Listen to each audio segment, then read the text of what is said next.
The Chiefs have become really kind of an interesting team because offensively they're not very good right now. Do you remember a few years ago when Mahomes went through that stage where he was not really a comfortable player and he was leaving the pocket early, and Andy Reid really worked with him to get him back on track and to play more rhythmically? I think Mahomes is in that stage right now. You're tuned in to the Ross Tucker Football Podcast, guiding your gridiron journey, none other than your host, former NFL lineman Ross Tucker. Oh, yeah, it is. But it's not just any Ross Tucker Football Podcast. It is a teaching tutorial Thursday. That means class is in session with my guy, Professor Greg Cosell from NFL Films University. Also means we have a game tonight. Pretty good one. NFC South, Falcons, Bucks. Looking forward to talking about that, giving you my pick a little bit later in the show. It also means tomorrow already we'll have winners. Those of you that engage in any way with @RossTuckerPod on any platform. I would say in particular a comment or a reply or a quote post. I love giving out winners. I love sending stuff to you guys. Hopefully you appreciate it. We'll have a sponsor confirmation email winner as well. That's someone that takes advantage of any of our sponsors. Maybe it's westshoreHome.com/Ross or Future Fans, giving away a Madden code to someone that takes advantage of one of those two. And then the YouTube shout out, youtube.com/Ross Tucker NFL. You make a comment and subscribe, I'll send you a video, personalized video, if you're the winner each week. Other than that, let's dive right into it. It's Big Show time. The Big Show.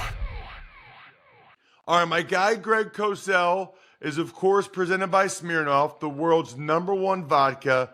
Please drink responsibly. Greg, let's start with tonight's game. It's the Bucks and the Falcons. Boy, oh boy, the Bucks looked pretty darn impressive. Baker and the boys against the Eagles. They take on Atlanta in Atlanta tonight. Greg, what are you looking for here? What have you seen from these teams? I'll tell you, let's talk Bucks, Ross, because to me, watching the Bucks versus the Eagles really spoke to kind of a larger point about the league. What the Bucks did in that game is, and this is the way you have to play with Baker anyway, but everything was quick game, quick rhythm, hit his back foot, ball comes out. And the reason I make this point, obviously every coach would like the quarterback to play with timing and rhythm, but the Eagles are a structurally cover 4 defense where they kind of play 4 across on the back end and they don't really press. So what happens is if your quarterback is going to hit his back foot and deliver the ball, whether it's 3-step drop timing or 5-step drop timing, your pass rush is not going to get there. So how do you disrupt the pass game? You have to disrupt it by disrupting the routes and the receivers. And if you're going to play that 4 across coverage as a starting point where there's no press involved, then the receivers basically have free access into routes and the timing of the pass game is not disrupted. And that allowed Baker right from the start to get into a rhythm. The Bucks are a heavy, reduced split team with wide receivers, which does limit the ability to press. They're a heavy motion team because Liam Cohen is now their offensive coordinator, whose background is with the Rams and Sean McVay. So it was kind of the perfect marriage in that game. We'll see what the Falcons do this evening to try to change that. But that's the way the Bucks want to play with their pass game. And when they're in many ways allowed to do it, they look really efficient. Greg, I know the answer to this, but anytime I hear you say something that I think there's probably a decent amount of our listeners that won't know, reduced splits, explain reduced splits and why you can't press reduced splits. Reduced splits, you hear different terms, reduced splits, cut splits, minus splits. It's when the receivers, wide receivers, line up tighter to the formation, closer, let's say, to an attached tight end or closer to an offensive tackle. So when they're that close to the formation, they essentially have a two-way go with route concepts. It's tougher to press those guys because now corners have to come way inside. And don't forget, most outside corners, we're not talking slot corners now, we're talking outside corners. They're used to having the sideline as kind of part of how they play. And then when they have to move very much inside, they're not used to that. So what almost always happens is that they play with more depth and width because they need to give space. So it becomes much easier for receivers to get free access into their routes. Got it. Love it. That makes sense. I mean, the way you describe it, Greg, it's like, why don't more teams do that? Well, more and more teams are doing it. That's the thing. You're seeing it more and more. Just because, like I said, you want free access into routes. You want it to time up with your quarterback's drops, especially with the increase in quick game, 3-step, 5-step drop timing throws. All that has to sync up. Quarterback's drops have to always sync up with receivers' routes. All right, let's keep it moving, and we'll get to Sunday morning's game, which is a good one across the pond in Tottenham. It is the Jets, and the Vikings still aren't slowing down yet, Greg. They're still going. Vikings, Jets. What jumps out to you about this matchup? Yeah, obviously everybody's focused on Sam Darnold, as they should be. He's playing very good football. And we've talked about the Vikings defense. That's what really fascinates me. I know they gave up yards last week, and so that, their ranking might not be great, but they are a really difficult defense to play against. And last week, the Jets' offensive line really struggled against the Broncos. Fashanu, the rookie from Penn State, played right tackle. He had a tough afternoon. Some of the issues that cropped up on his tape in college really showed up. The stiffness in pass protection. He had a difficult time with Jonathan Cooper on the edge. Aaron Rodgers was under duress a good part of the game. The Jets, therefore, were unable to really convert on third downs, where they were very poor. But this Vikings defense, with all their multiple front looks, all their movement, both pre-snap and post-snap, they rush 3, they rush 6. They show a lot of coverage looks and coverage rotations in the secondary. Now, Aaron Rodgers has seen all this. I'm not suggesting that they're going to fool him, but it's just difficult to play against. They don't give you clean looks where you just feel comfortable as you're dropping back. Very often when you're dropping back, you're deciphering. Now, Rodgers is a master at that, but his O-line is going to have to protect better. It's interesting because they've invested a lot on that offensive line. I mean, to have Fashanu as not even a starter, as like your swing guy, they had to feel pretty good about that coming into the year. The other thing is, it's just interesting because even like talking last week for that Browns-Raiders game with Patrick Graham, and he talked about, what Brian Flores does. It's funny because every defensive coordinator is trying to make the quarterbacks uncomfortable. Correct. They're trying to make it hard to decipher.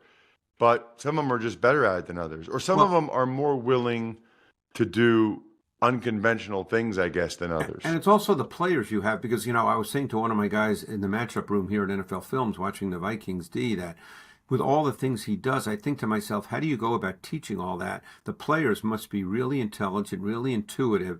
Because, for instance, someone like Metellus, number 44 on the Vikings, who literally plays every snap and was not a high draft choice coming out of Michigan, I don't know if another team would see him the same way as Brian Flores does. I don't know the answer to that. But he is such a multi-dimensional, multi-positional player for them. And, no one will talk about him. He's not going to be an all-pro. He's not, but he plays every snap because they essentially don't play out of what we normally consider a base defense. So he's a combination safety, linebacker. He does everything. He lines up everywhere. So I always think when I watch that defense that these players must be really intuitive because you can't do all these things unless you trust your players to execute them properly. Let's talk Ravens and Bengals.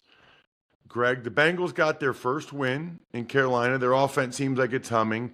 And the Ravens ran over the Buffalo Bills Sunday night. I watched that Ravens offense, and, we just spoke about the Vikings defense being difficult to play against. That Ravens offense is really difficult to play against.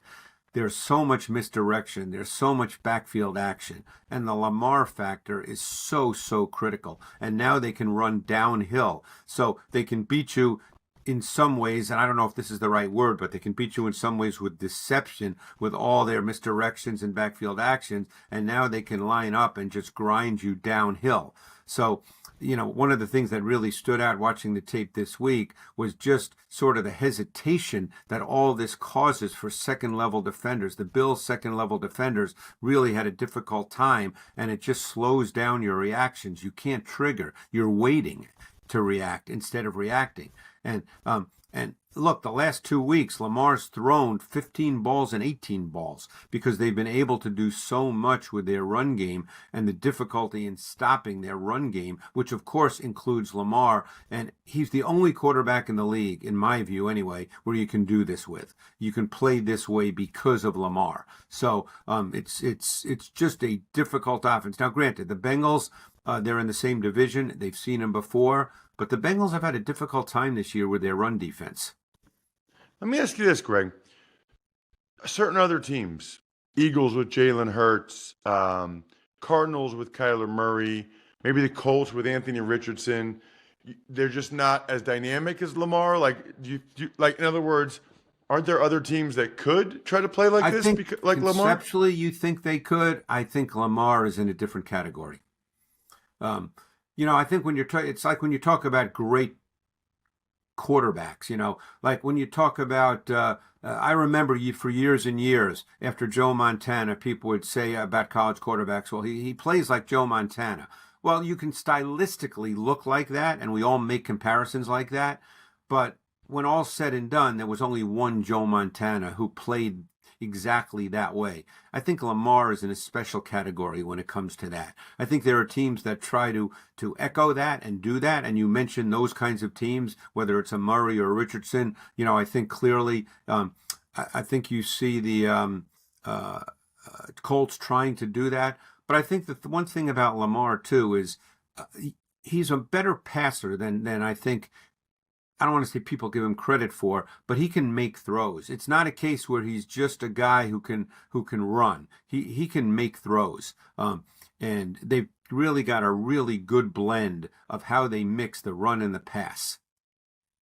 Let's talk about Buffalo, Greg. And I'm not just talking about Labatt Blue Lights that are absolutely delicious and help you live life to the power of we with friends and family. Always enjoy responsibly. Beer, Labatt USA, Buffalo, New York. Talking about the Buffalo Bills. The Bills and the Texans. One of the juicier matchups this week, Greg. Yeah. The Texans offense, of course, is a really difficult one to play against. Stroud is just a natural timing anticipation thrower. He's got great ball location. And Nico Collins, I don't know if you're aware of this, Ross, but he's got more than 100 yards receiving than any receiver in the league. I mean, he runs these in-breaking routes. That's a foundation of what they do. And Stroud is so good as a window thrower. I'm not sure you can teach that. You can teach guys to be so precise with their timing and anticipation and ball location in those tight windows versus zone coverage. But that's where Collins does a lot of his work. They're a difficult pass game to play against. The concern for them is their run game has not been very good. And their O-line has struggled a bit this year. Stroud's been under a little more duress this year than he was a year ago. But the Bills, look, the Bills are not a bad team just because of what happened on Sunday night. I think that they're working through their pass game in terms of the intermediate level in their pass game. They're trying to figure out which receivers can really do that effectively. They obviously want Coleman to develop. Coleman caught 2 back shoulder throws last week against the Ravens, but they're trying to figure out, I think, and I'm just going by watching the tape, what their intermediate pass game can look like. Because everything has been incredibly rhythmic, which is good. But obviously, if you're ahead, that's fine. When you get behind, you have to throw the ball a little more down the field. And I think that's something that they're progressing toward, and we'll see what happens. This is a good ball game and a tough matchup. Yeah, huge. Looking forward to it. Curious about both these teams. I got to see the Browns up close and personal on Sunday. Now they play the Commanders. I was not expecting the Commanders to dominate the Arizona Cardinals the way in which they did, but they did. And So I'll let's tell you talk one thing I want Browns and Commanders, Greg. look. We'll talk about all season. We'll talk about Jaden Daniels. Okay, he's playing obviously very, very well. I think Cliff Kingsbury is doing a masterful job because one of the things you notice is by NFL standards, the relatively easy throws that they present to him, and that's what coaching should do.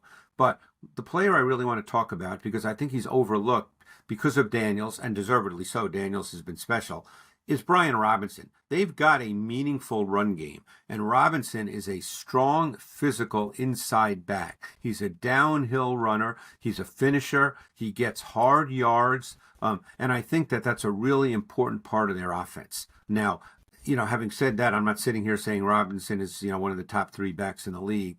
But in some ways, and they don't have another back like Jahmyr Gibbs, but in some ways, Robinson and David Montgomery are similar style backs. They're physical, they're tough, they're aggressive.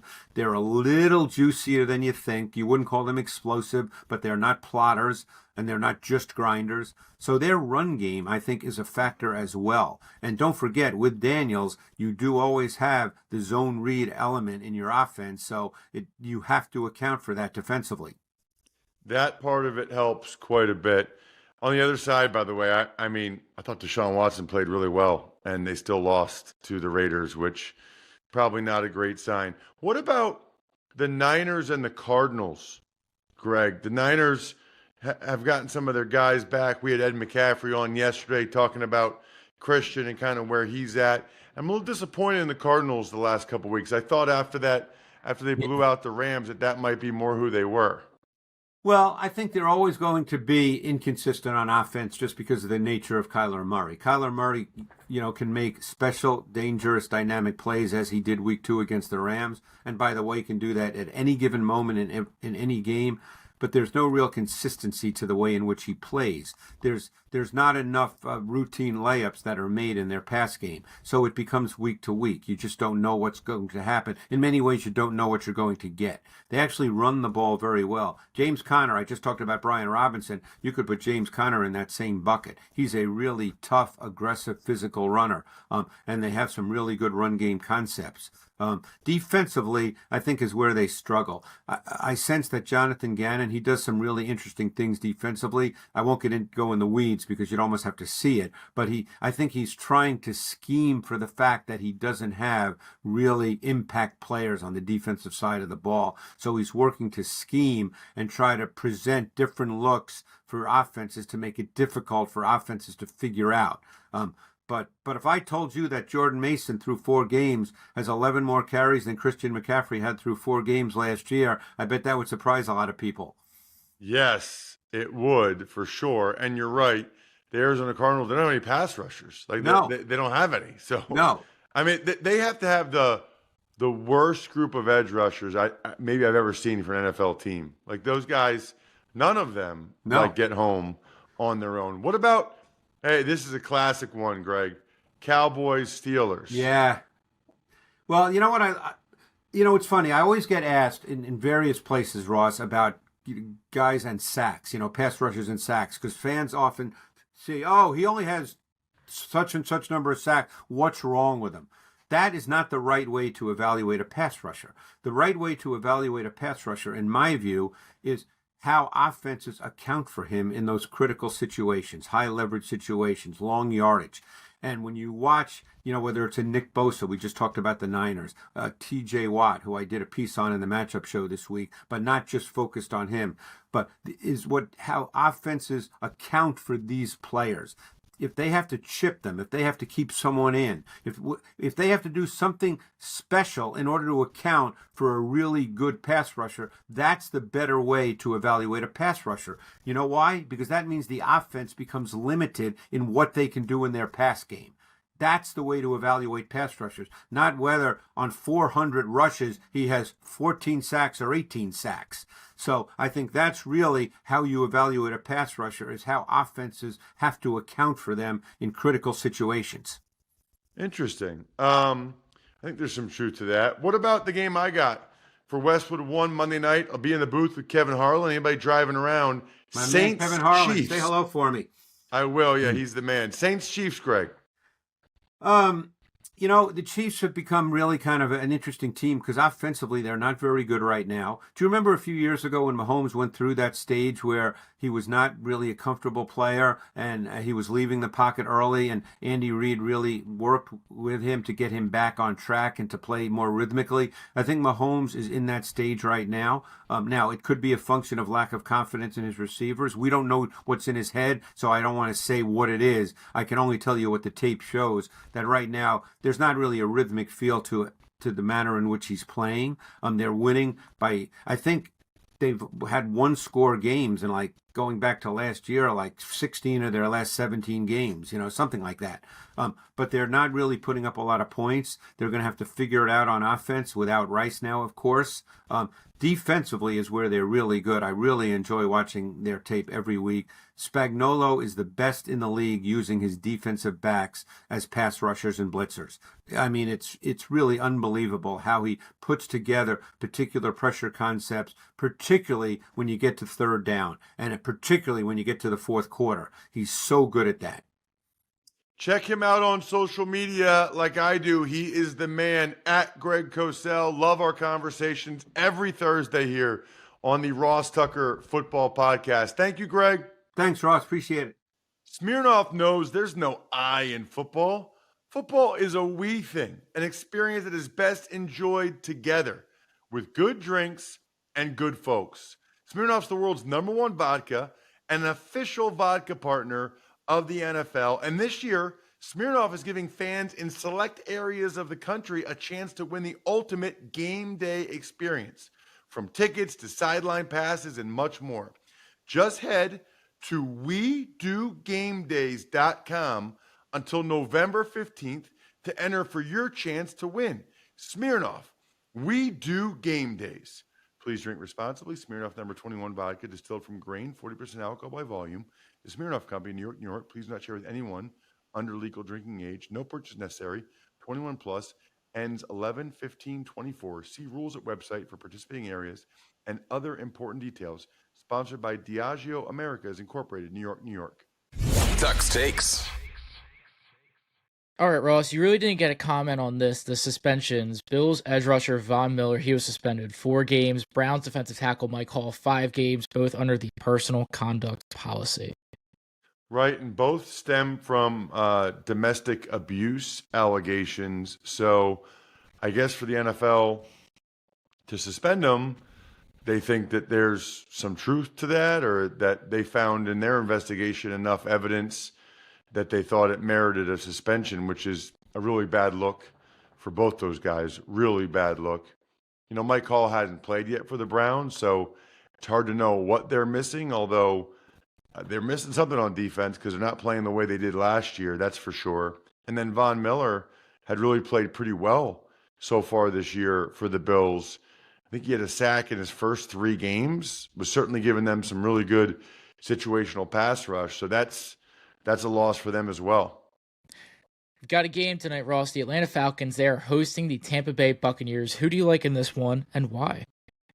Well, my Thursday night pick is always presented by DraftKings. DraftKings, the crown is yours. This is a tough one.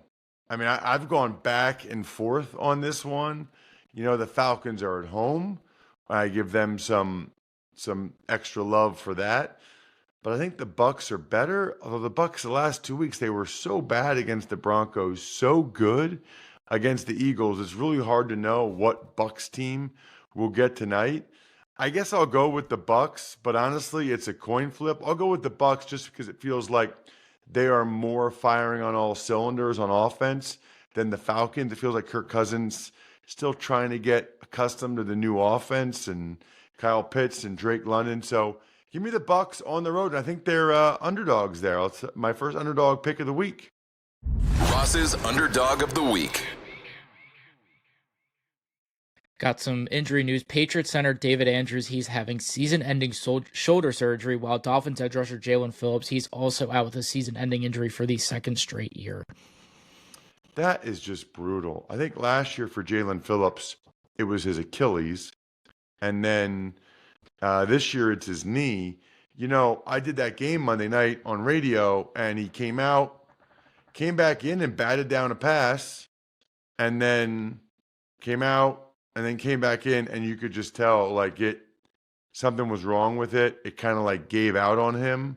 You could see it at the tail end of a play, and he walked off. And I don't know what the injury is, but rehab is a brutal, long, grueling process that I really wouldn't wish on anyone. And so for Jalen to have to do that 2 years in a row really, really stinks.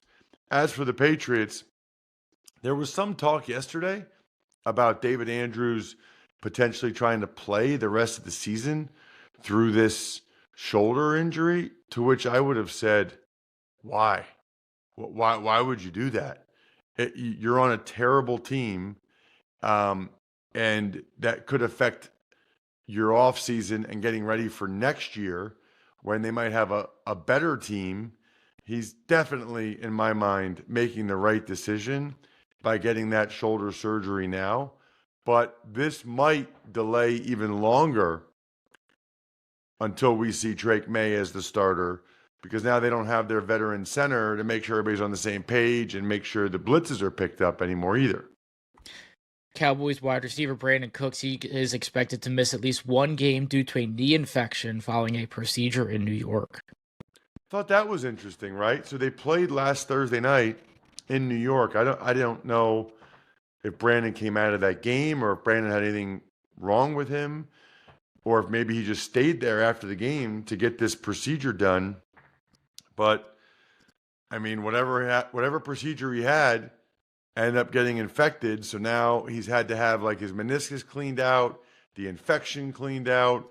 And so he'll miss at least one game. I wouldn't be surprised if it's more than that. So now you got Micah Parsons, DeMarcus Lawrence, Brandon Cooks, a lot of key guys for the Cowboys. Don't look like they're going to be playing against the Steelers on Sunday. That is not good. I think we're done here. Thanks for tuning in to the Ross Tucker Football Podcast. Make sure to also check out Even Money, Fantasy Feast, and College Draft, all on the DraftKings Network on Samsung TV Plus, YouTube, or subscribe to the podcast on your favorite platform. Shout out myfrontpagestory.com. Automatic smiles for whoever you give it to. They might even cry. That's how much they love these things. It's a personalized newspaper cover story about anyone that's special to you. And then you also get an autograph if you forwarded me the email order, ross@rosstucker.com. I'll send you an autograph in the mail. Backofficescheduler.com, humanheadnyc.com, Sporticulture, Pizza Boy